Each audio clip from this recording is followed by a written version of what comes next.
similar to the Niti Aayog SDG index to track parameters such as employment generation, carbon footprint, reduction of sanitation and adherence across states. Furthermore, will the minister consider offering fiscal and regulatory incentives for wider adoption of the SGLR standard in the sector? Lastly, I would to ask the minister, is there any dashboard which the government is intends to put out which will help travelers to make their decision to stay at places?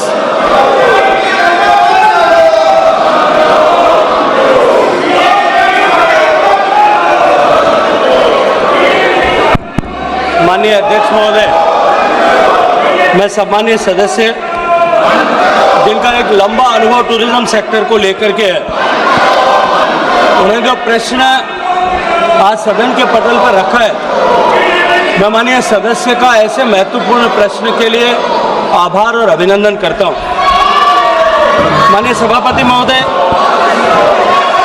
माननीय प्रधानमंत्री जी ने mission life की अवधारणा, lifestyle for environment की अवधारणा हम सबको दी है कि हम प्रकृति और पर्यावरण के घटकों की सुरक्षा करते हुए, उनकी चिंता करते हुए अपना जीवन जिए। उसी अनुक्रम में मिनिस्ट्री ऑफ जल शक्ति के सैनिटेशन डिपार्टमेंट ने, जब मैं उस मंत्रालय में काम कर रहा था, हमने एक इनिशिएटिव लिया था कि टूरिज्म सेक्टर में भी उसको और अधिक सस्टेनेबल बनाने के लिए हमने ग्रीन लीफ रेटिंग की ऐसी व्यवस्था की थी ताकि ऐसे टूरिज्म सेक्टर की ऐसी प्रॉपर्टीज, असेट्स, होटेलियर्स जो अधिकतम सस्टेनेबल प्रैक्टिसेस को अडेप्ट करते हैं, उनको हम जिस तरह से होटल्स का कैटेगराइजेशन 1 सितारा, 2 सितारा, 3, 4, 5 सितारा में होता है, इसी तरह से सस्टेनेबिलिटी प्रैक्टिसेस के आधार पर उनका कैटेगराइजेशन किया जा सके। और उसका परिणाम ये हुआ कि उसके चलते हुए बहुत सारी सस्टेनेबिलिटी प्रैक्टिसेस को अब होटल्स ने अडेप्ट करना शुरू किया है। आप सब ने अनुभव किया होगा अपने आवा प्रवास के समय कि अब होटल्स ने लिनन को रीयूज करने के लिए कस्टमर से जो है उनका ध्यान आकर्षित करना प्रारंभ किया है। इसी तरह से आजकल प्लास्टिक बॉटल्स को एलिमिनेट करके लगभग सभी स्टार होटल्स ने अपने यहाँ ग्लास बॉटल्स, रीयूजेबल बॉटल्स को यूज करना शुरू किया। ऐसे अनेक तरह की गुड प्रैक्टिसेस अब जो है होटल्स ने प्रारंभ की है। इसी के साथ साथ में जो डिमांड साइड के साथ साथ डिमांड साइड में भी सप्लाई साइड के साथ साथ में अब सेंस ऑफ अवेयरनेस आए, इसको लेकर के भी हमने एक प्रयास प्रारंभ किया है जहां हमने टूरिस्ट को ज़्यादा एनवायरनमेंट फ्रेंडली और सस्टेनेबल प्रैक्टिसेस को अडेप्ट करे, इस दृष्टिकोण से जागरूक करने के लिए विभिन्न प्रयासों को प्रारंभ किया है। आज उसके भी कुछ स्तर तक परिणाम दिखाई देते हैं। हम राज्य सरकारों के साथ मिलकर के इसको और अधिक नीचे के गहराई तक ले जाने के लिए काम कर रहे हैं। माननीय सदस्य ने डैशबोर्ड बना करके भविष्य में इस तरह से इंसेंटिवाइज करने का सुझाव दिया है। मैं माननीय सदस्य के सुझाव का स्वागत करता हूं। निश्चित रूप से विचार करने के योग्य है। आने वाले समय में हम इसे और अधिक विस्तार प्रदान करने के लिए हमने टूरिस्ट को गाइड करने के लिए टूरिस्ट सस्टेनेबल प्रैक्टिसेस को अडेप्ट करें, इसको लेकर के हमने पर्यावरण मित्र, पर्यटन मित्र और पर्यटन दीदी ऐसी योजनाएं भी प्रारंभ की है जिसमें हम टूरिस्ट को मोर जो है सस्टेनेबिलिटी प्रैक्टिसेस को अडेप्ट करने के लिए जागरूक करें। Sir, I would like to ask the second question.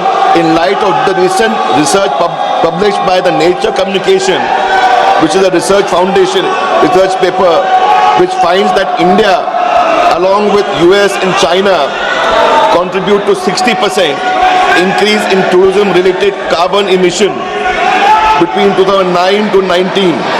May I ask, globally, may I ask the Honourable Minister, measures taken by the government to reduce environment impact on tourism sector, particularly through low carbon transport, energy efficient infrastructure and ecotourism promotion. Additionally, industry like CAI and EY, Ernst & Young, has projected that India will need 61.3 3 lakh skilled workers in tourism sector by 2036. How does the ministry plan to ensure the growth of the sector and remain inclusive with targeting skilling and employment opportunities for women, scheduled caste, scheduled tribe and other backward regions, which will help to promote tourism and especially in the tourism states? धन्यवाद माननीय सभापति महोदय, माननीय अध्यक्ष महोदय। माननीय सदस्य ने दो अलग अलग प्रश्न किए हैं। हालांकि दूसरे प्रश्न का मूल प्रश्न से संबंध नहीं है, लेकिन फिर भी मैं माननीय सदस्य की संतुष्टि के लिए उसका प्रत्युत्तर देना चाहता हूँ। पहले प्रश्न जो उन्होंने पूछा, मुझे लगता है कि मैंने अपने फर्स्ट सप्लीमेंट्री को रिप्लाई करते हुए विस्तार से उस विषय को रखा है कि हमने सस्टेनेबिलिटी को इंसेंटिवाइज करने, सस्टेनेबल प्रैक्टिसेस को अडेप्ट करने, डिमांड और सप्लाई दोनों साइड में, उसके लिए बहुत सारी प्रैक्टिसेस को प्रारंभ किया है। टूरिज्म मूलतः प्रारंभिक रूप से राज्य का विषय है। राज्य सरकारों ने भी इस पर बहुत सारे इनिशिएटिव लिए हैं। सिक्किम ने अपने यहाँ पर जिस तरह से जीरो प्लास्टिक की कॉन्सेप्ट के साथ में काम करना शुरू किया है, से बहुत सारे डेस्टिनेशंस में इस तरह के गुड प्रैक्टिसेस को अडेप्ट करने का प्रभाव दिखाई देता है। अभी हाल ही में माननीय प्रधानमंत्री जी के नेतृत्व में उत्तर प्रदेश में जो प्रयागराज का कुंभ आयोजित हुआ, 66 करोड़ लोग वहाँ गए। लेकिन मैं जिम्मेदारी के साथ में कह सकता हूँ, पक्ष विपक्ष के सभी माननीय सांसदों ने वहाँ पर जो है कुंभ में स्नान किया होगा, लेकिन कुंभ में जीरो प्लास्टिक उपयोग किया गया और प्लास्टिक वेस्ट वहाँ कलेक्ट नहीं हुआ। अगर हम सब लोग मिलकर के प्रयास करते हैं, निश्चित रूप से उसका परिणाम आता है। दूसरा, माननीय सदस्य ने एम्प्लॉयमेंट को लेकर के बात किया है कि आने वाले समय में जो है स्किल्ड वर्कफोर्स की आवश्यकता पड़ेगी।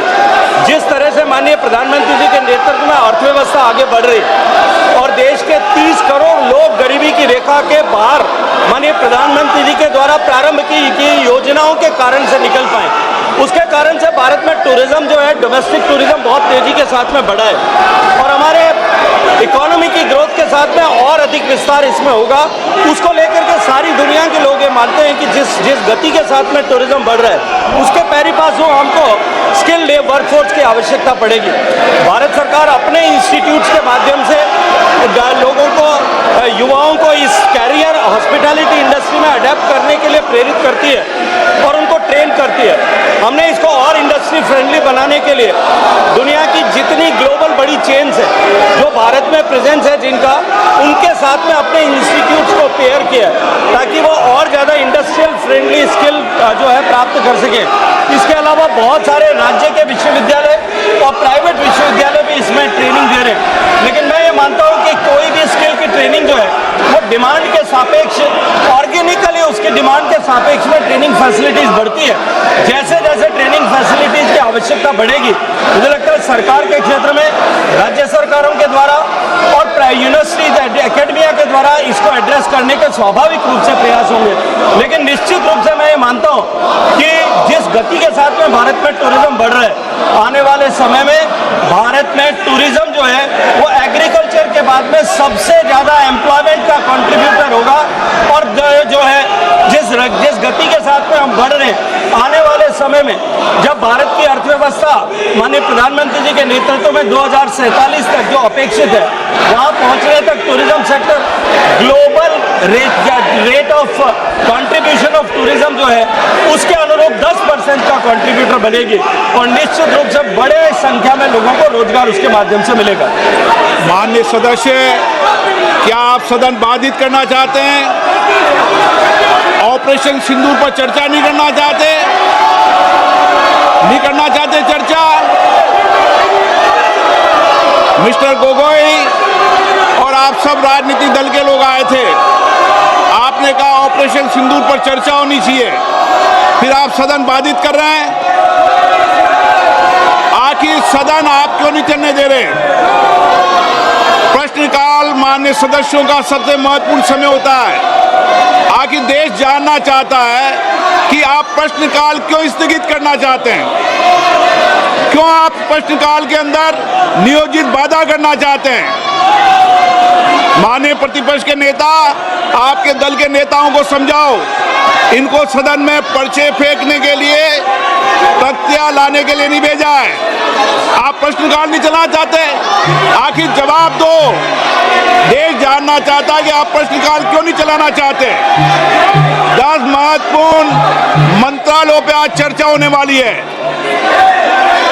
शिक्षा, पर्यावरण, वित्त, श्रम, ऐसे महत्वपूर्ण विभागों पर चर्चा होना चाहती है। सदस्यों का समय होता है, आप प्रश्नकाल नहीं करना चाहते। आखिर क्यों प्रश्नकाल स्थगित करा रहे हो आप? क्यों सदन के अंदर नारेबाजी, तख्तियां, पर्चा फेंक रहे हो?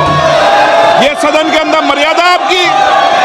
देश देखना चाहता है कि आप नियोजित तरीके से सदन को बाधित करते हैं, संसद की मर्यादाओं को गिराते हैं, गरिमा को गिराते हैं। आप चर्चा नहीं करना चाहते, आप मुद्दों पर विषय नहीं रखना चाहते, प्रश्नकाल पर माननीय सदस्यों को बोलने नहीं देते आप। ये तरीका आपका उचित नहीं है। मैं फिर आपको आग्रह कर रहा हूं, सदन की मर्यादाओं को बना के रखो। सदन सबका है, देश की 140 करोड़ जनता की अभिव्यक्ति का सर्वोच्च संस्था है। आप इसी तरीके का आचरण व्यवहार करना चाहते हैं, ये देश देखेगा कि आपने प्रश्नकाल को नियोजित तरीके से बाधा पहुंचाई, तख्तियां लहराई, पर्चे फेंके, नारेबाजी करी। सदन की कार्रवाई आज 12 बजे तक के लिए स्थगित की जाती है।